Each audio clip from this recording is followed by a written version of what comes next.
Joining me now from London is Reform UK leader Nigel Farage. Nigel, really good to catch up with you. Thank you so much for joining us on the show this evening. Let's start with a new Ipsos poll which reveals that more people are favourable to you than other UK political leaders. While Keir Starmer's popularity has dropped, you are the only leader making gains. Nigel, I imagine you must be pretty encouraged by that. Well, thank you. I think what the poll shows is how badly the other two are doing compared to me. Do you know, call that English understatement if you like. But no, I tell you what's going on. We are getting poorer. Gross domestic product per capita is going down quarter after quarter after quarter. Our bills are going up as a result of net zero policies.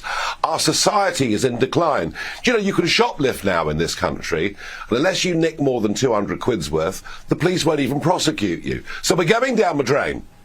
And what I'm saying is, do you know what? With the right leadership, with guts and courage, we can turn this around. And with the others, they look so miserable, they look so negative. It's like they're prepared to accept decline. I'm not. And I think that's what the numbers really are telling us. Absolutely, and they just look so weak, and it's so refreshing, I've got to say, even here from Australia, to see a leader like yourself who's actually willing to have the courage to stand up for the UK and to stand up for British values. So there's no doubt that poll's correct. Now, speaking of, Donald Trump used his keynote speech at CPAC to endorse you. Let's play a bit of what he said. The leader of the UK Reform Party, who, by the way, did really well in that last election. I've been his friend for a long time, and I wasn't sure, am I supposed to be his friend or not? But it never mattered to me if he did well or not. I always liked him, but it's easier to like him when he got the kind of votes he got. He really took it by storm, and they say he's going to do even better this time. Nigel Farage. Where is Nigel?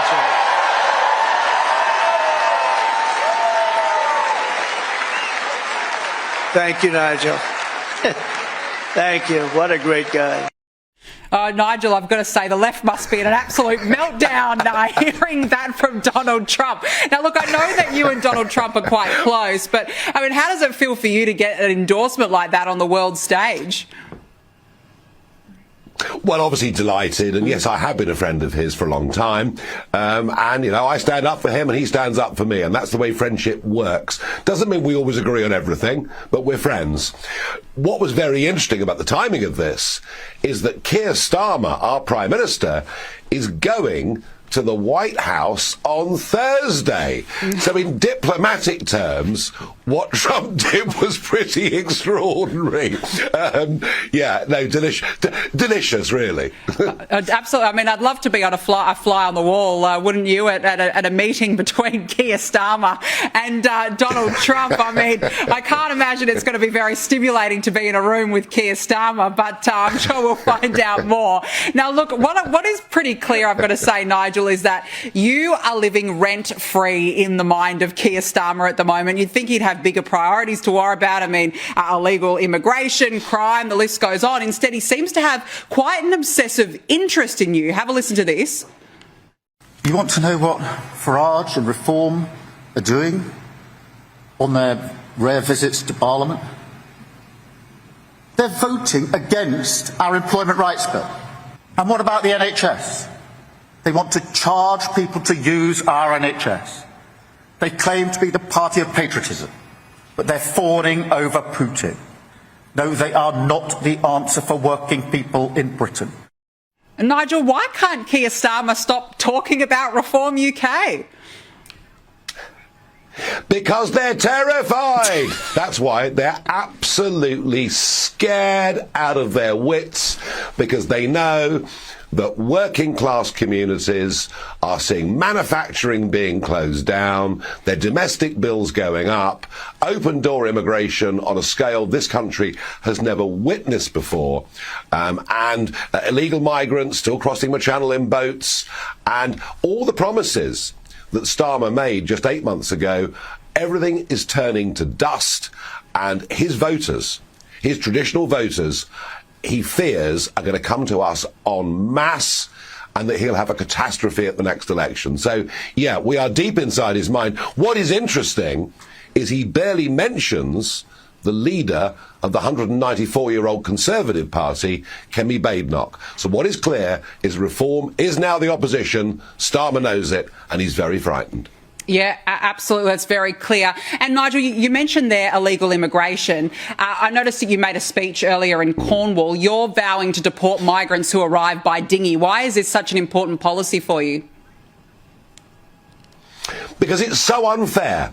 It's unfair on taxpayers that young men who throw their documents into the English Channel when they get to our 12-mile territorial line, so we can't identify them, get put in 4-star hotels, get free medical care, free dental care, 3 square meals a day, spending money, and virtually all of them are allowed to stay forever. That's unfair on working people paying tax. But you know who else it's unfair on?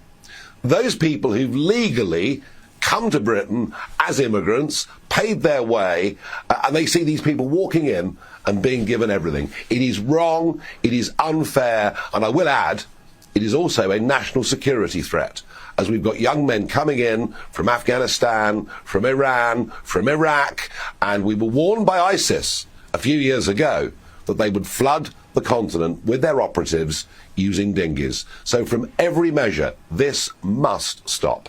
Yeah, absolutely. It's so dangerous otherwise. Now, I thought this was quite fascinating because Labor's war on British history seems to be continuing. Keir Starmer has removed Winston Churchill portraits from Parliament. Nigel, what kind of a culture war is Keir Starmer waging here by doing this? Isn't it funny that Donald Trump has put the bronze bust of Winston Churchill back into the Oval Office and Keir Starmer is removing all trace? The Labour Party are basically run by a bunch of human rights lawyers who hate Britain, hate our history, think everything about us is totally shameful, and would much rather we were part of larger agglomerations like the European Union or some form of UN government. That's how they think, and they view Churchill as a villain. I think they think he's far right, you know. What they don't realise is the liberties and freedoms that we enjoy in Britain and Europe today wouldn't even exist if it hadn't been for the courage of Winston in standing alone against the Nazi tyranny. But it just tells you everything you need to know about these people. They are full of self-loathing for Britain, British culture and British history. And do you know what? In Reform, we know our past is not perfect, but we're still very proud of it. Absolutely, as you should be, and we think the same here in Australia. We should be proud of our past, but the left always tie themselves in knots of guilt over and over again. Now, look, before we let you go, Nigel, I have to get your reaction here on the cancellation of MSNBC host Joy Reid, and I've got to play for you some of her finest moments. Have a look at this. We do have a fascist groundswell in parts of this country, mainly among white men, let's be clear. The racist tomahawk chop, the gesture and chant promoting stereotypes, caricatures, and frankly, hatred of Native American people. Similarities to what happened in Germany and what's happening now in America are just undeniable. History may not repeat verbatim, but it sure does rhyme. Oh, Nigel, we're almost out of time, but whatever will we do without the race beta herself? Yeah, bigoted, over-opinionated, miserable, goodbye, good riddance. See you later, absolutely. Nigel Farage, a pleasure catching up with you. Thank you so much for joining me on the show this evening.